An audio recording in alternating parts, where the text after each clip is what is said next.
Müslüman aleminde son zamanlarda büyük bir acı ve ızdırap çekiyorlar. Müslüman aleminde ızdırap ve sıkıntı var.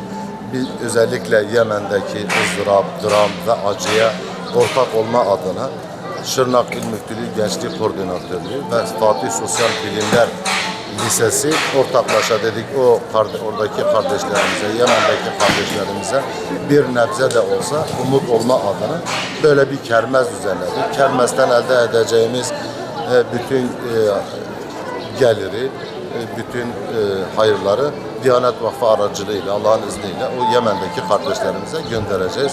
İlgi yoğundur, halkımız bu konuda duyarlıdır. İnşallah faydalı bir şey olur. Bizim kendi çocuklarımız iyi bir her türlü imkana sahipken oradaki çocukların hiçbir şeyin olmaması, her gün yüzlerce çocuğun açlıktan ölmesi bizim yüreğimizi çok korkutuyor. Şırnak'ta da böyle bir şeyin olması bizi gerçekten çok mutlu etti. Duyar duymaz yüreğim kıpırdamaya, heyecanlanmaya başladım. Tek gayemiz çocukların güzel bir ortamda yaşayabilmesi, en azından birkaç günlük olsun yiyeceklerinin çıkabilmesi.